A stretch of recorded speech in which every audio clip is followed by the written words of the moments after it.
Armed forces uniforms have always held a deep historical significance, but few tell a story as compelling as the one brought in by a guest at an appraisal event.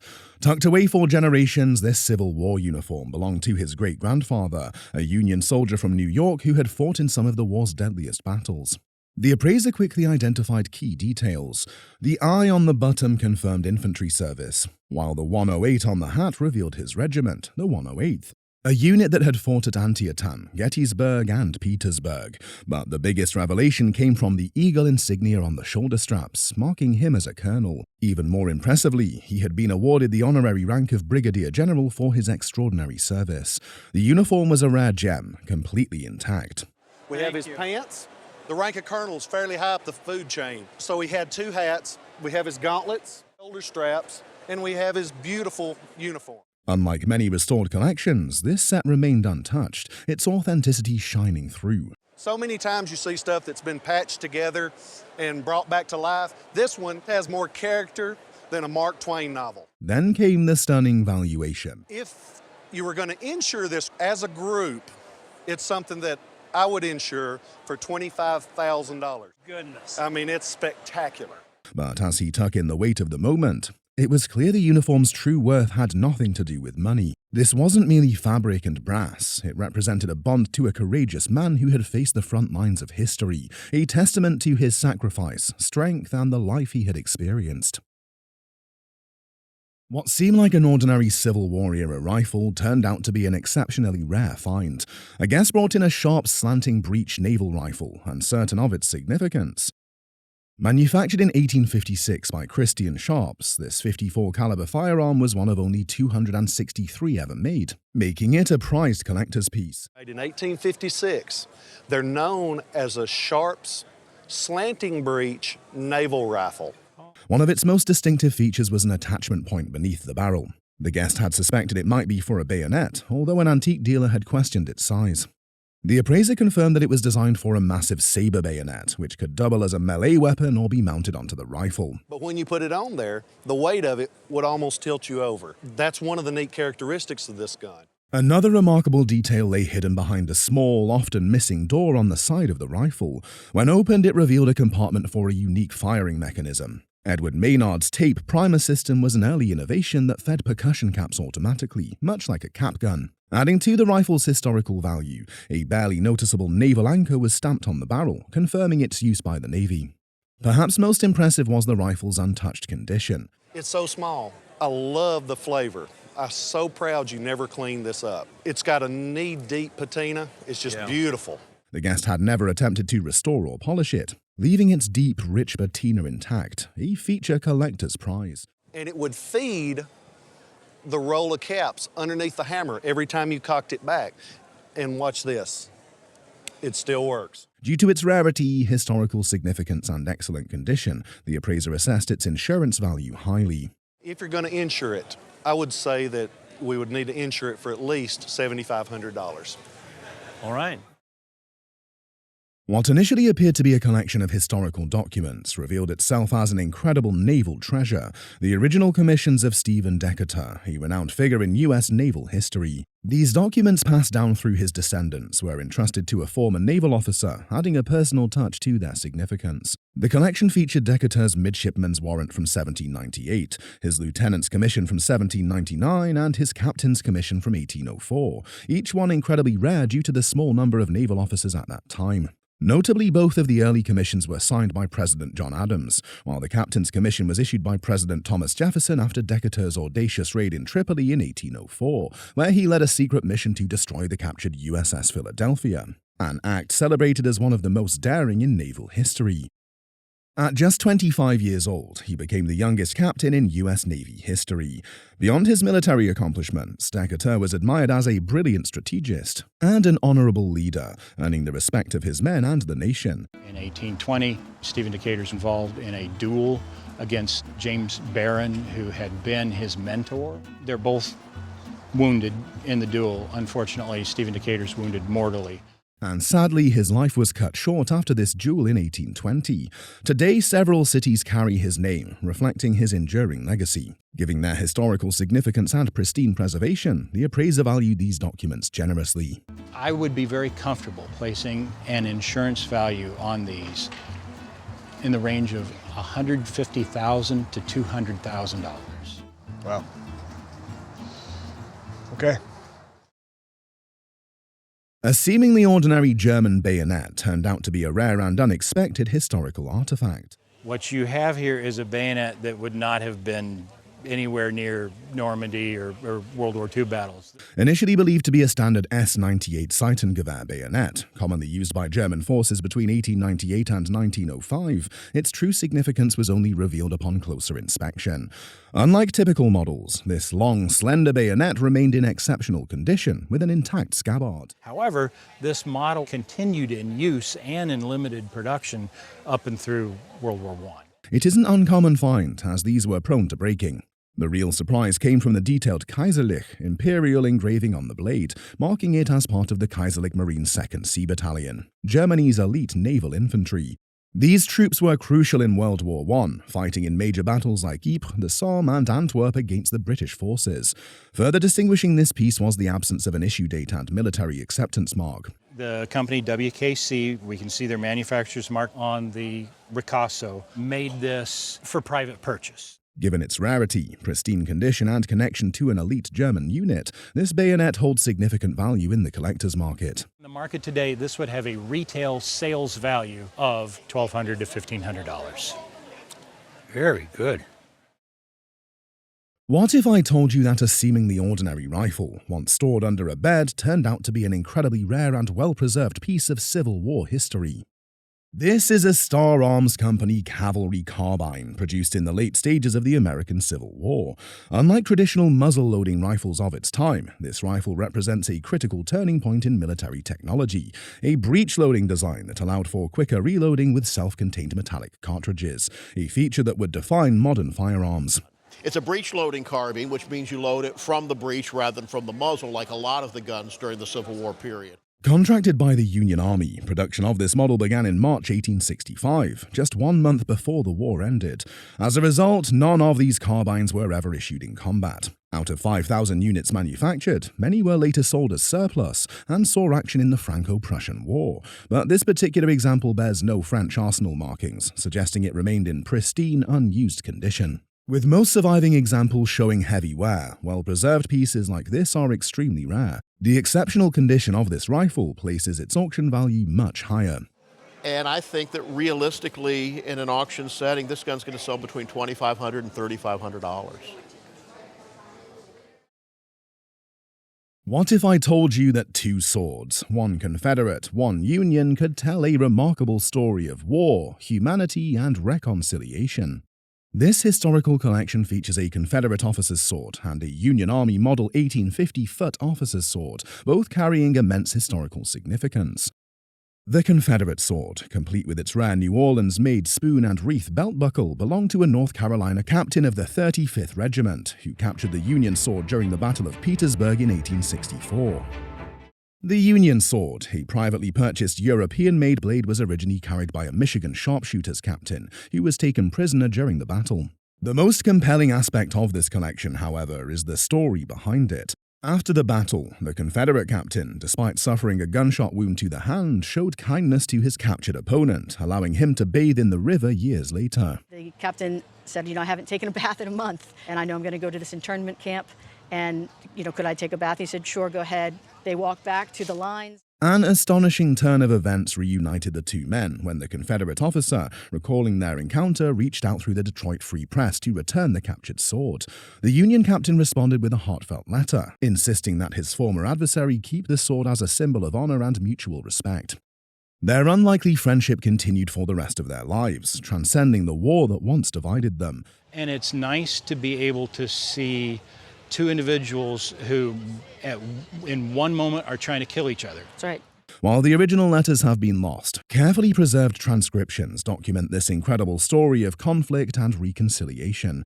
As a fully documented Civil War artifact set, this collection is an exceptional piece of history. Retail value for this group as presented here today would be between $20,000 and $25,000. That's surprising, but great.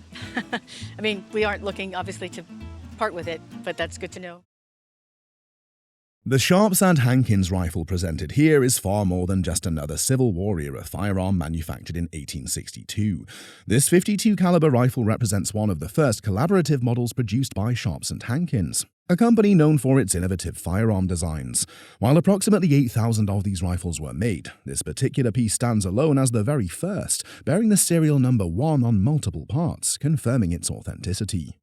Several distinctive features set this rifle apart. It boasts factory engraving, indicating it was a special production piece, and a 32 3/4 inch barrel, which was later shortened in standard models due to practical considerations. Unlike the more common 24-inch Navy model or 19-inch cavalry model, this rifle retains its original longer barrel, making it a rare and historically significant find. Another notable feature is its innovative sliding barrel loading mechanism. We can pick it up. The whole barrel slides forward to let you put the cartridge in. You load the cartridge and then back. A lot easier than the way a regular Sharps worked. While effective in controlled settings, it proved less reliable for soldiers on horseback, leading to the company to revert to a drop block design in subsequent models. And did you ever notice the little lever on the back? I didn't know what that was for. Despite its aged patina, this rifle remains in remarkable condition, retaining elements often lost to time, such as the small safety lever screw. I feel that the gun today would retail for about $10,000. And to me, it's more historically significant than that, but that's where it would bring in today's market. That's pretty good. This is not only a flintlock rifle with rich historical significance, but also a direct link to the legacy of Eli Whitney, the inventor of the cotton gin. Crafted by the Blake brothers, nephews of Whitney, this rifle was produced between 1826 and 1830 as part of their contract to manufacture firearms for the government after Whitney's passing in 1825. Made 15,000 of these guns from 1826 to 1830. Featuring matching dates on both the lock plate and barrel, this is a first-year production rifle. After 1830, they switched back to the Whitney name, but this rifle carries the Blake mark and stands as testament to the craftsmanship of the era. In its original flintlock configuration with a .69 caliber barrel, this piece is a standout example of early American firearms. This gun would probably bring about $2,500 on the retail market. My brother will definitely take more of an interest in it. What started as a thoughtful gesture between families has become a remarkable piece of history. While the exact origin and history of the pistols are unclear, the guest suspects they might be dueling pistols made in England. Upon inspection, the appraiser reveals that the pistols, though housed in an English case from the early 19th century, are actually German-made, with the Mark Krauss in Hertzberg dating them to the mid-19th century. That said, too, is that they're actually not dueling pistols. Oh. They're typical target pistols. The pistols are identified as target pistols, not dueling pistols. Unlike traditional dueling pistols, which were smooth-bore to allow the bullet to wobble in flight, a practice considered more gentlemanly in duels, these pistols feature rifling in the barrel, which would have helped the bullet travel straighter for target shooting. Now, in your traditional English pistols, dueling pistols, they were smooth-bore. Okay. And one of the reasons is that when they were in a duel, they didn't want necessarily the bullet to go straight. Okay. Additionally, the pistols have a small adjustable nut behind the sight, a typical feature for fine-tuning the sight for different ranges. I would imagine worth, at auction, about $5,000 to $7,000. Oh, okay. With the case, you may be able to add another $1,000. Oh, okay. Well, thank you.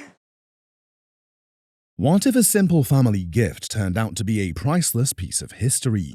That's exactly what happened when a Civil War-era pass, passed down through generations, was handed to a family member by their uncle in 1975. Why did he pick you to gift this item to? Because I was the youngest in the family and he'd given other people other things, so he just gave it to me. At first, it may have seemed like a simple keepsake, but upon closer inspection, it revealed itself to be a rare and invaluable piece of history. The document is signed by President Abraham Lincoln and dated April 20th, 1864, granting Miss E. Sharp, a widow, permission to travel through Union lines to visit her family in Norfolk, Virginia. During the Civil War, the Confederacy considered themselves a separate country. This small act of kindness from the president during the turbulent years of the Civil War provides a fascinating glimpse into Lincoln's personal involvement in decisions beyond his military strategy. What makes this item even more extraordinary is that the entire pass is written in Lincoln's own hand, adding an intimate, personal touch to the historical context. In a time when autographs could be mass-produced, this piece tells a unique story, deeply connected to the sacrifices and struggles of the era.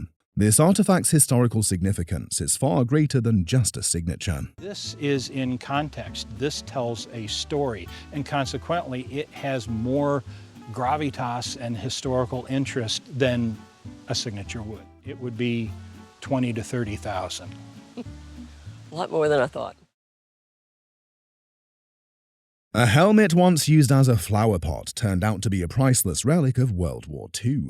For years, Captain James Earl Arnold's M1 helmet sat in his grandmother's living room, dismissed as family lore.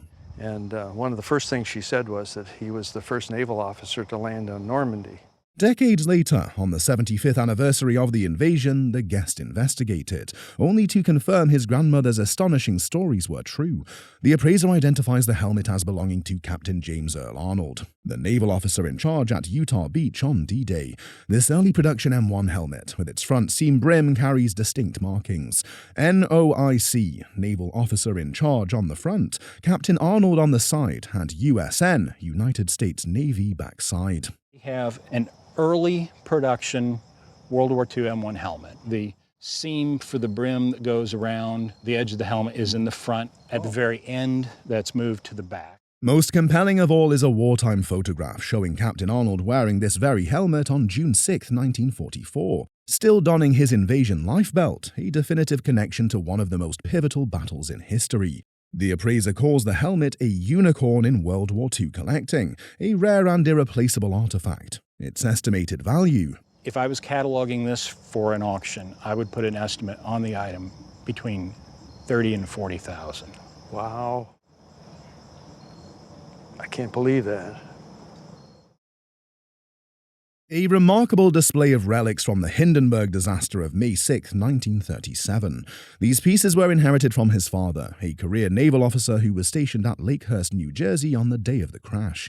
He was very proud of the fact that he was there and able to help the survivors. These are some of the artifacts that he had collected.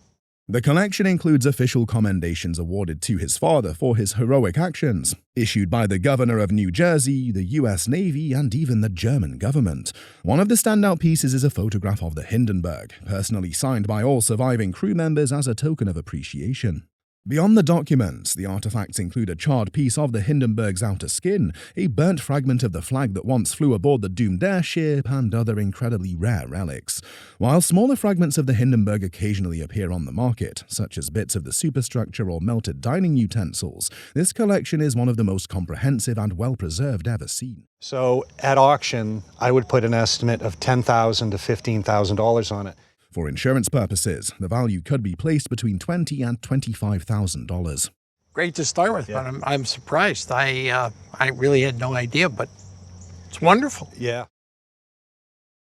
This shotgun is not just a weapon, it's a piece of Civil War history with an ironclad legacy. Captured by Charles Porter Mattox just 3 days before the Confederate surrender at Appomattox, this firearm was once among the belongings of Confederate General James Longstreet, one of Robert E. Lee's most trusted commanders. Mattox, a battle-hardened officer from Maine, served with the 17th Maine Infantry before transferring to the elite Berdan Sharpshooters, one of the most feared units of the war. He fought through some of the war's bloodiest battles, endured capture, and returned just in time to help lead a decisive charge at Sailor's Creek, where Union forces secured over 300 Confederate wagons, including Longstreet's personal effects. This particular shotgun, a high-quality Mortimer double barrel, stands apart from ordinary firearms of the time. The Mortimer family was in the gun business for a very long time, based in London. They also had offices in Edinburgh. Manufactured in London between 1840 and 1854, it features intricate banknote scroll engraving on the locks, tang, and butt plate, showcasing the craftsmanship reserved for only the most distinguished owners. While similar guns without provenance might fetch $1,500 to $2,000, the documented history behind this shotgun elevates it to an entirely different level. I wouldn't be surprised if, in the right setting, because of the provenance, it approached seven figures. Any other directly owned by Longstreet type items that are available. What if a sword could tell a story of survival in the Civil War? For one family, a collection of swords from Captain John Hetherington, a bird and sharpshooter, has been passed down through generations. A member of Burden's sharpshooters, Hetherington was wounded at the Battle of Jerusalem Plank Road, where a bullet struck his hand but was stopped by the hilt of his sword. The bullet left a piece lodged in his hand, causing him to leave the army, but the sword saved his life. So when we did a little digging into his history, we find that he enlists as a private. He's promoted to sergeant. He was recommended specifically to be elevated to captain of the company by Burdan himself, which is wonderful. This collection includes 3 swords, each with a unique history. The first is a standard private purchase sword from Germany, basic but still an officer's weapon. Then there's the 1850 staff and field sword, an official piece despite not being issued by regulation, showing how adaptable and resourceful Hetherington was. The real gem, though, is the 1850 Foot officer's sword, the one that saved his life. It's worn and scarred by the bullet that nearly took him down, giving this artifact a chilling yet incredible backstory. With the swords, there's also a framed history of Hetherington's service and a photograph from after the war, adding context to the collection. As one of the original Burdan sharpshooters, Hetherington's items are especially valuable to collectors. I would put an estimate of $15,000 to $20,000.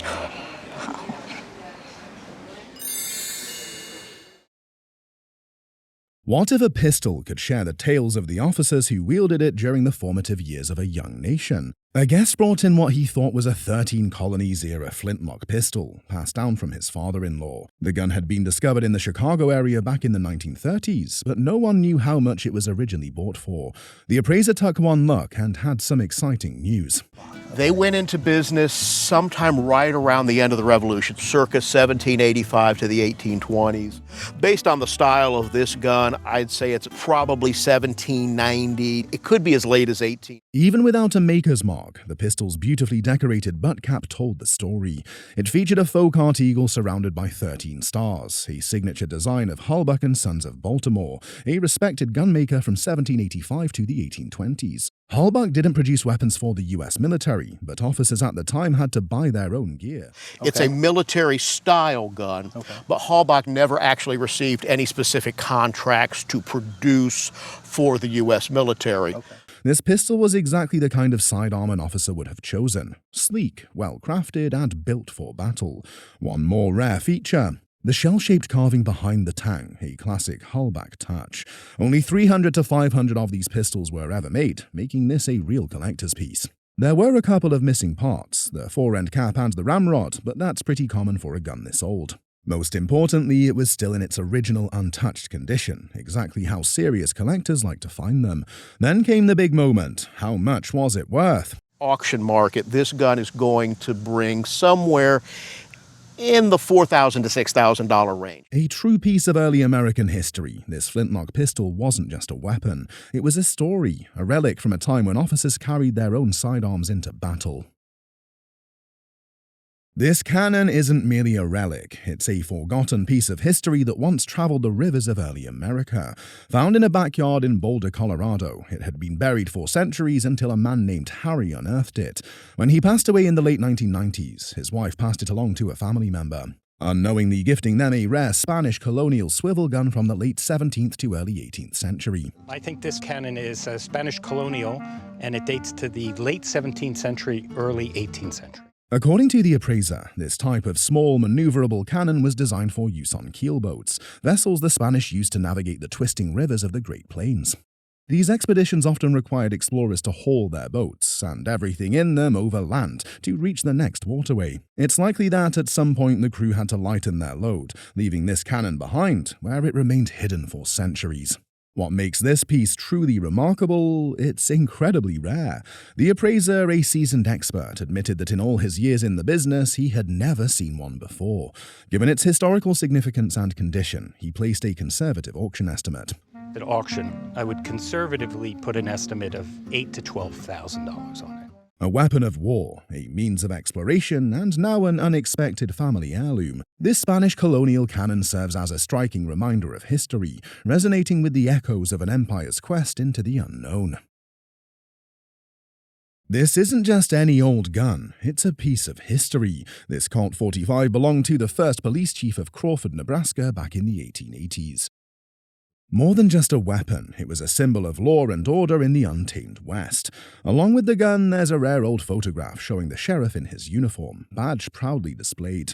The revolver itself is a Colt single-action 45 with a 5.5-inch barrel engraved by Kuno Helfricht, one of Colt's most famous engravers. Even after all these years, much of the fine detailing remains.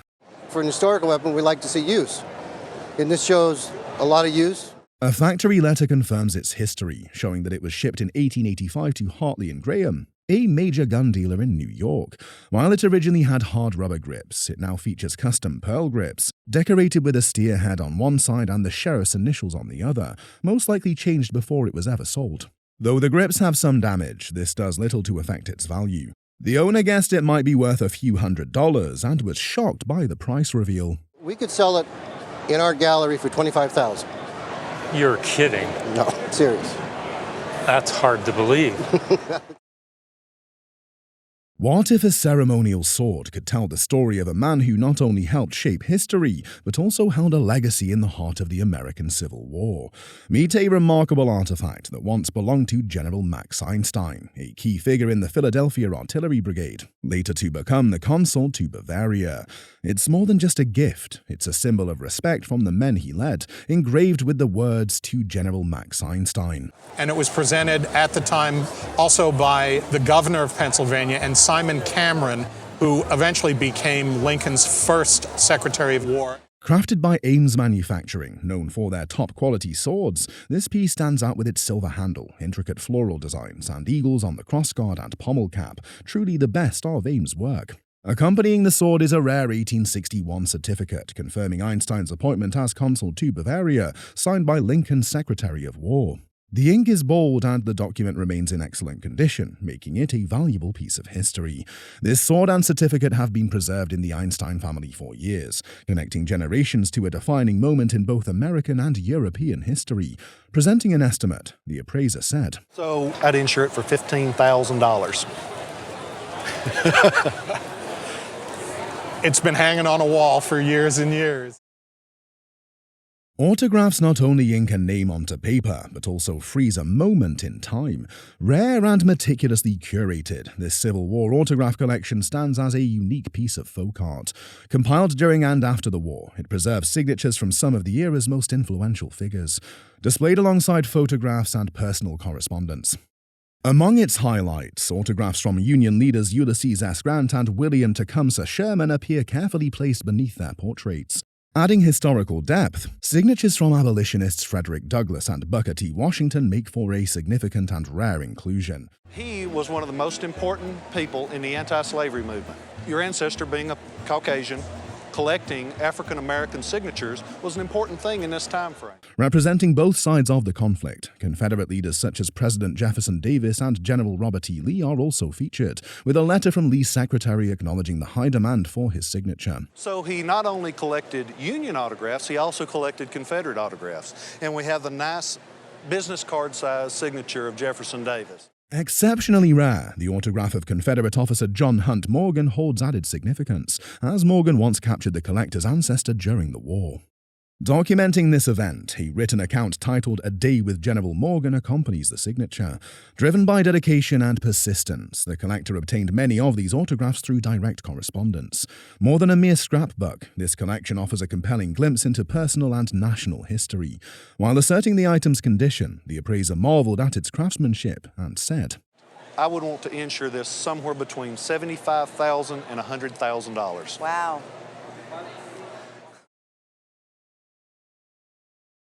Horns carried more than gunpowder. They held the scars of war and the hands of history. These two powder horns, treasured family heirlooms, have passed down through generations, each carrying a story of the past. Their origins trace back to pre-Revolutionary War upstate New York. First horn, once carried by Daniel Hayden of Marlsboro, Massachusetts, dated 1758. Wonderful soldier figures carved on here, really naive and crude, very nice. Crafted from cow horn, meticulously spoke-shaved, etched with a penknife, and inked, it showcased remarkable precision. Every groove and filed edge spoke of a skilled artisan, though the maker's identity remained unknown. The second horn belonged to William Churchill of Plymouth, Massachusetts. It stood as a tangible relic of Revolutionary War service. Military records confirmed Churchill's enlistment, further solidifying its historical weight. As the appraiser inspected the item's condition, he stated, I would put an auction estimate for each horn at between $8,000 and $12,000. Pistols are not just artifacts, they are symbols of history, adventure, and craftsmanship. Some guests revealed that their father, a gun collector, purchased the pistol at a gun show in Ohio around 1960.